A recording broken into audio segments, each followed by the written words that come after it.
नमस्कार साथियों, कैसे हैं आप सब। आइए आज हम बात करेंगे क्रिया पर।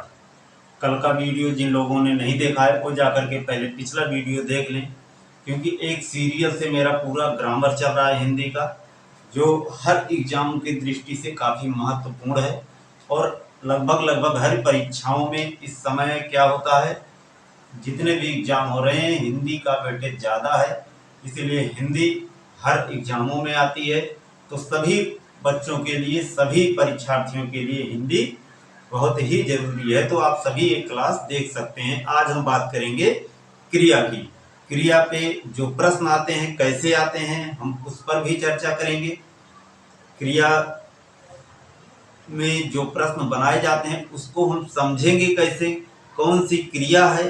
तो आइए हम संपूर्ण पूरा विस्तार से क्रिया को देखते हैं। यहाँ से एक या दो प्रश्न जरूर आते हैं। हेडिंग डालते हैं क्रिया। क्रिया तो सबसे पहली चीज आती है, क्रिया होती क्या है। क्रिया किसे कहते हैं। तो हेडिंग डाल लीजिए क्रिया। क्रिया होती क्या है, तो इसकी परिभाषा क्या है, लिख लीजिए। जिस शब्द से किसी कार्य का होना, जिस शब्द से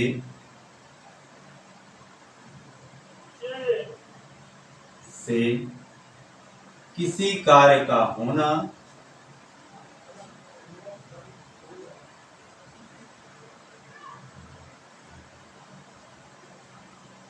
जिस शब्द से किसी कार्य का होना या करना पाया जाए, या करना पाया जाए, जिस शब्द से किसी कार्य का होना या करना पाया जाए उसे हम क्या कहते हैं, उसे हम क्रिया कहते हैं। ठीक है, कुछ है नहीं, इसकी परिभाषा बिल्कुल सिंपल सी है। जिस शब्द से किसी कार्य का होना या करना पाया जाए उसे हम क्रिया कहते हैं। जैसे खाना, पीना, रहना, घूमना, टहलना, उसके बाद सोना, जगना, ये सब क्या है, ये सब किसी कार्य को कर रही है। यहाँ पे कार्य पूर्ण होते पाया जा रहा है कि हम, जैसे तुमने खाना खा लिया,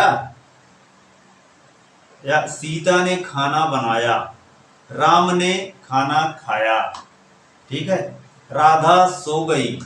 तो यहाँ क्या हो रहा है, सोना। सोना अर्थात काम हो रहा है, सो रहा है अगला व्यक्ति। ठीक है, तो जिस शब्द से क्रिया का होना पाया जाए या क्रिया का पूर्ण होना, काम का होना, किसी भी तरीके से, जिस तरीके से आप लोगों के समझ में आए समझिए। चाहे काम का होना कहिए या क्रिया का होना कहिए, तो जिस शब्द से क्या है, किसी कार्य का होना पाया जाए या करना पाया जाए उसे हम क्रिया कहते हैं। अब बात करते हैं क्रिया के प्रकार। हेडिंग डाल लीजिए क्रिया के प्रकार। क्रिया कितने प्रकार की होती है, तो क्रिया जो है दो प्रकार की होती है। एक तो होती है सकारात्मक क्रिया,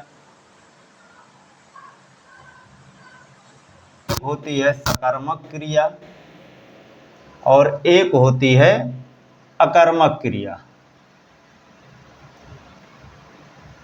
अकर्मक क्रिया, ठीक है, सकारात्मक या फिर अकर्मक क्रिया। अब सकारात्मक क्रिया किसे कहते हैं, तो आइए इसको भी देख लेते हैं। जिस क्रिया के साथ कर्म जुड़ा होता है, जिस क्रिया के साथ क्या होता है, कर्म जुड़ा होता है, वहां पे होती है सकारात्मक क्रिया। ठीक है, जिस क्रिया के साथ कर्म हो, कर्म होने की संभावना हो, ठीक है, या उसे क्या कहेंगे हम, उसे सकारात्मक क्रिया कहते हैं। और दूसरी चीज आती है अकर्मक क्रिया, इसको भी नोट कर लीजिए।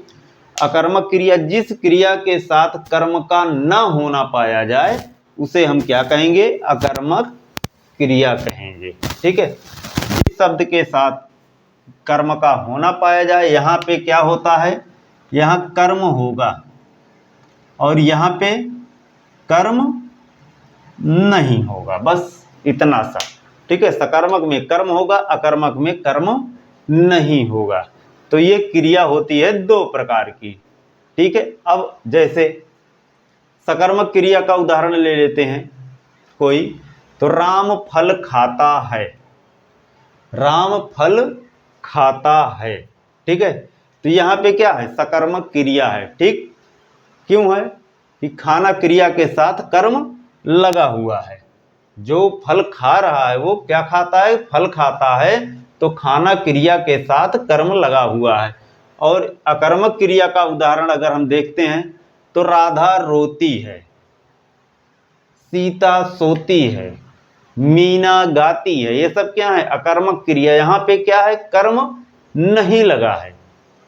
ठीक है, कुछ भी गा रही है, कहीं पर भी सो रही है, ठीक है, कुछ भी खा रही है, तो यहाँ कर्म नहीं लगा है, तो उसे क्या कहेंगे हम, उसे कहेंगे अकर्मक क्रिया। अब सबसे बड़ी बात आती है कि हम इसे पहचानेंगे कैसे, कि प्रश्न में आता है कि निम्नलिखित कथनों पर विचार कीजिए। निम्नलिखित वाक्यों जो कथन दिए जाएंगे उसमें जो वाक्य आपको दिए जाएंगे उसमें लिखा रहेगा कि पहचानिए सकर्मक क्रिया कैसे क्या है या ये अकर्मक क्रिया कैसे है। तो आपको पहचानना रहेगा कि सकर्मक क्रिया और अकर्मक क्रिया। ठीक है, प्रश्न क्रिया से नहीं सकर्मक अकर्मक से आएंगे, तो वहाँ पे पहचानने का सबसे आसान तरीका हम आपको बताएंगे, जो मैं पहले भी बोल चुका हूँ कि आज तरीका बताएंगे कि सकर्मक और अकर्मक क्रिया कैसे पहचानी जाए। तो पहचान हेडिंग डालिए और इसे नोट करके लिख लेना कि जिससे परिभाषा न याद हो तो क्या करे, वो इस पहचान से क्रिया को पहचान सके। ठीक है, तो पहचान नोट करके लिख लेना, नोट पहचान। कैसे हम पहचानेंगे कि कौन सी क्रिया सकर्मक है, कौन सी क्रिया अकर्मक है। तो यहाँ पे हम दो शब्द, एक तो क्या का प्रयोग करेंगे, क्या का, और किसको का। किसको का, यहाँ प्रश्नवाचक वाक्य तो बहुत होते हैं, लेकिन क्या और किसको, इन्हीं दो का हमें प्रयोग करना है और इन्हीं में क्या है, पूछना है। और जब हमें वाक्य में पूछना है, जैसे राम फल खाता है, तो राम क्या खाता है। ठीक है, राम फल खाता है, लिख लीजिए, राम फल खाता है। ठीक, अब यहाँ पे फल की जगह क्या लगाएंगे हम, यहाँ पे क्या लिख देंगे। अब क्या क्या उत्तर जो मिल रहा है वो फल मिल रहा है। राम क्या खाता है, राम क्या खाता है। ठीक है, तो क्या का जो उत्तर मिल रहा है हमको, वो क्या मिल रहा है, वो फल मिल रहा है। ठीक है, तो राम फल खाता है, तो यहाँ जब हमें उत्तर मिल जाता है तो वो क्रिया कौन सी होती है, वो सकर्मक क्रिया होती है। अब जब उत्तर नहीं मिलेगा तो अकर्मक क्रिया होगी। तो आप लोग इसका स्क्रीनशॉट ले लीजिए। इसके बाद हम बात करते हैं प्रश्नों की।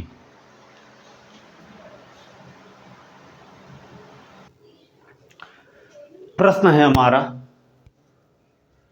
अब पढ़कर क्या होगा। इस वाक्य में कौन सी क्रिया है, अब पढ़कर क्या होगा, अर्थात अब पछताए क्या हुआ जब चिड़िया चुग गई खेत। तो पढ़ने के समय पर हमने पढ़ाई नहीं की। अब वही प्रश्न है, अब पढ़कर क्या होगा में कौन सी क्रिया है। तो प्रेरणार्थक, संयुक्त क्रिया, पूर्वकालिक क्रिया, द्विकर्मक क्रिया। तो प्रेरणार्थक क्रिया ये तो हो नहीं सकता, क्योंकि इसमें कोई प्रेरणा आपको प्रेरित नहीं कर रहा है, अर्थात इसमें कोई सा वाक्य किसी को प्रेरित नहीं कर रहा है, तो ये तो बिल्कुल नहीं होगा। अब बात करते हैं संयुक्त क्रिया की। तो यहाँ पे कोई संयुक्त क्रिया भी नहीं है कि एक क्रिया के साथ दूसरी क्रिया लगी हो, तो ये भी नहीं है। ठीक है, पूर्वकालिक क्रिया ये जो है अब ये क्या है, पूर्वकालिक क्रिया, ये वाला आंसर सही हो जाएगा। ठीक है, अब पढ़कर क्या होगा। पूर्वकालिक क्रिया किसे कहते हैं? जो कार्य पीछे बीते हुए समय में हो चुका हो, ठीक है, उसे हम पूर्वकालिक, वहां पे जो क्रिया का प्रयोग होगा वो पूर्वकालिक क्रिया कहलाएगी। तो यहाँ क्या होगा, यहाँ पे पूर्वकालिक क्रिया होगी, क्योंकि अब पढ़कर क्या होगा, वाक्य से समझने की कोशिश करना कि जब पढ़ने का समय पीछे था तब हमने नहीं पढ़ा, अर्थात वो बीत गया है, पूर्वकालिक हो गया है। ठीक है, तो यहाँ पे क्या होगी, पूर्वकालिक क्रिया होगी। दूसरा प्रश्न है, निम्नलिखित में से कौन सा वाक्य अकर्मक क्रिया का है? प्रश्न है, यहां पे आपको ढूंढना है कौन सा वाक्य अकर्मक क्रिया का है।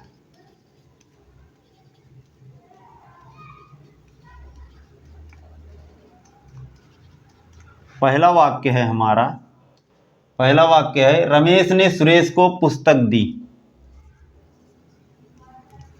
रमेश ने सुरेश को पुस्तक दी। ठीक है, दूसरा ऑप्शन है हमारा, दूसरा है, माली पेड़ों को पानी देता है। माली पेड़ों को पानी देता है। तीसरा ऑप्शन है हमारा, तीसरा है, बीना सामान लाती है। बीना सामान लाती है।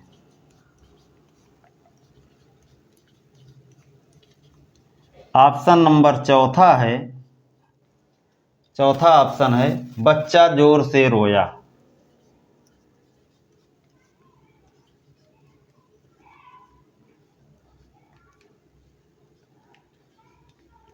अब यहाँ पे हमें परिभाषा की जरूरत पड़ेगी।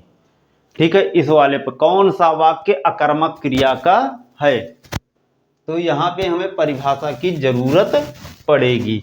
पहला वाक्य है, रमेश ने सुरेश को पुस्तक दी। क्या दी? पुस्तक दी। यहाँ पे हम क्या लगा करके देख रहे हैं तो मिल रहा है। ठीक है, तो ये सकर्मक क्रिया है। माली पेड़ों को पानी देता है। क्या देता है? पानी देता है, तो ये भी सकर्मक क्रिया है। बीना सामान लाती है। क्या लाती है? सामान लाती है। ठीक है, तो ये भी सकर्मक क्रिया है। बच्चा जोर से रोया। अब यहाँ पे क्या करेंगे, हम क्या लगाएंगे, और जब क्या लगाएंगे तो क्या रोया, तो बच्चा रोया। ऐसे लग रहा है कि हमें उत्तर मिल रहा है, लेकिन ध्यान रखना, संज्ञा सर्वनाम आदि शब्दों के साथ अगर आदि का उत्तर मिलता है तो वहां पे क्या होगा, वहां पे अकर्मक क्रिया होगी, क्योंकि हमें संज्ञा का, सर्वनाम का और उसके बाद जो भी है उसका उत्तर हमें नहीं चाहिए। क्या रोया, जैसे यहां बीना, बीना क्या है? संज्ञा है, सामान लाती है। ठीक है, बीना सामान लाती है। माली पेड़ों को पानी देता है। रमेश सुरेश को पुस्तक दी। तो यहां संज्ञा का उत्तर नहीं चाहिए हमें, सर्वनाम का उत्तर नहीं चाहिए, संज्ञा के बदले जो प्रयोग हो रहा है उसका उत्तर नहीं चाहिए, हमें उत्तर चाहिए कर्म का लगा हुआ। ठीक है, जहां क्रिया से कर्म लगा रहेगा वहां सकर्मक, और जहां नहीं लगा रहेगा, जहां कर्म का उत्तर आए वहीं पर क्या होगा, बच्चा जोर से रोया। तो यहां बच्चा क्या क्या रोया, कोई उत्तर नहीं मिल रहा है। ठीक है, तो क्रिया जोर से रोया। अब आप कहेंगे जोर से रोया, तो जोर कोई क्रिया नहीं है। ठीक है, रोना क्रिया है। तो बच्चा जोर से अर्थात लाउडली, ठीक है, जोर से रोया। बच्चा, दो उत्तर मिल रहे हैं यहाँ पे, एक बच्चा एक जोर, लेकिन ये उत्तर हमारे गलत हैं। ठीक है, तो ध्यान रखना, ना तो संज्ञा ना तो सर्वनाम, उत्तर में ये दोनों नहीं आना चाहिए। तो बच्चा जोर से रोया, यहाँ पे कोई क्या लगाएंगे या किसको लगाएंगे तो कोई उत्तर नहीं मिलेगा, अर्थात अकर्मक क्रिया कौन सी होगी, चौथा नंबर ऑप्शन हमारा सही हो जाएगा। तो आज हमने क्रिया पे बात की, ठीक है। कल के वीडियो में हम आगे बात करेंगे काल पे।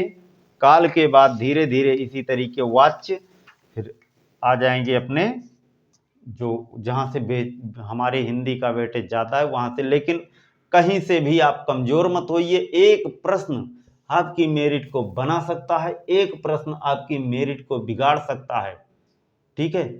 तो पढ़िए ध्यान से, पढ़ते रहिए, लोगों तक वीडियो शेयर कीजिए, जो भी पढ़ सकें उनको आप लोग सहायता कीजिए, पढ़ने के लिए मदद कीजिए, आगे बढ़ाइए। कंपटीशन में बैठना है तो कंपटीशन का आनंद लीजिए, क्योंकि कंपटीशन में तभी आनंद आएगा, भीड़ में जब आप एक निकलोगे तब। क्योंकि संख्या भीड़ की संख्या बहुत ज़्यादा होती है, उसमें स्मार्ट वर्क करने वाला ही बंदा निकलता है, बाकी सब पीछे रह जाते हैं। तो पढ़िए पूरा दिमाग से, जिससे कि हमारा एग्जाम क्वालिफाई हो जाए। तो फिर मिलते हैं अगले वीडियो में, तब तक के लिए नमस्कार।